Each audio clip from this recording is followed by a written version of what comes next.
Joko, aku udah gak bisa kayak gini terus. Aku capek, Joko. Tiap hari pulang cuma ada ribut di rumah ini. Aku pengen kerja aja keluar kota. Kemarin ada teman aku yang nawarin gaji gede. Kamu yakin mau pergi? Cuma demi uang, kamu rela ninggalin anak sama suami? Bukan demi uang, Joko. Aku ngelakuin ini demi kita semua. Kalau aku tetap di sini, kalian semua akan sengsara lihat aku nangis tiap hari. Ibu! Ibu mau kemana, Bu? Kalau Ibu pergi, siapa yang ngurus kami berdua, Bu? Siapa yang masakin kami? Ibu jangan pergi, janji pulang ya Bu. Ibu pasti pulang, Kak. Ibu janji. Jagain adikmu ya, Taya. Ibu titip mereka. Apa? Titip? Gampang aja kamu ngomong titip terus pergi. Arka, Taya, maafin ibu ya. Ibu bukan ibu yang baik buat kalian. Ibu pergi dulu. Ibu, jangan pergi! Malam itu, pintu kontrakan itu benar-benar terkunci. Bukan pakai gembok, tapi pakai luka yang nggak pernah diobati. Sarah, udah 3 hari Arka nggak pulang. HP-nya mati. Kamu sudah cari? Udah mah, ke tempat biasa dia nongkrong juga nggak ada. Gue capek mau pulang sekolah udah jam 6 sore, pulang-pulang masih harus mikirin dia lagi. Kamu jangan pernah sendiri, Tar.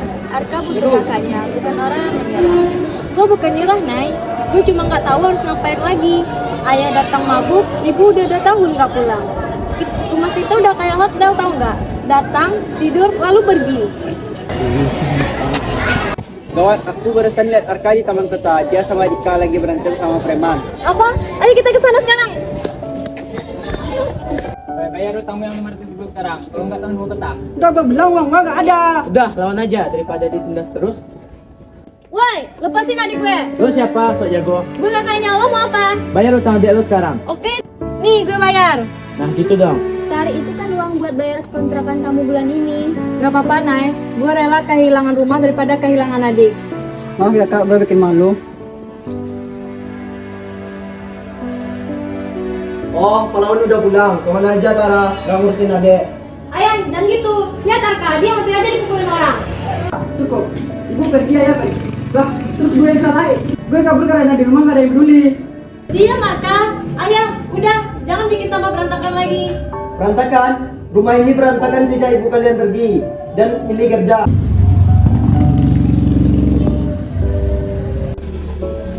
Udah, jangan berantem lagi. Kalian itu keluarga. Keluarga itu bukan soal sempurna, tapi soal nggak saling ninggalin.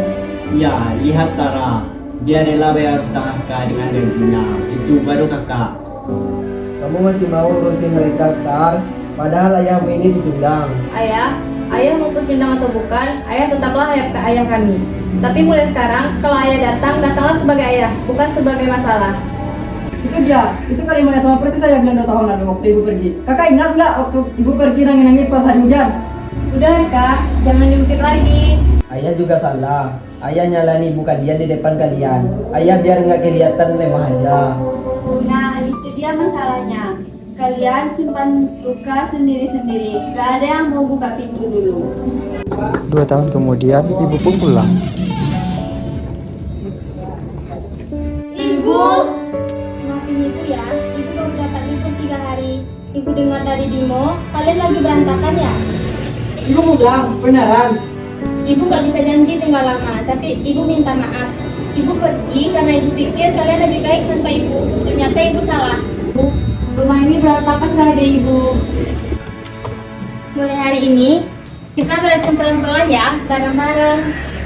Ini aku juga minta maaf ya. Aku sudah gagal jadi suami dan juga ayah. Makasih kak, makasih udah gak ninggalin gue ya. Selama gue masih bisa nafas, gue gak akan dengan kamu, Arka.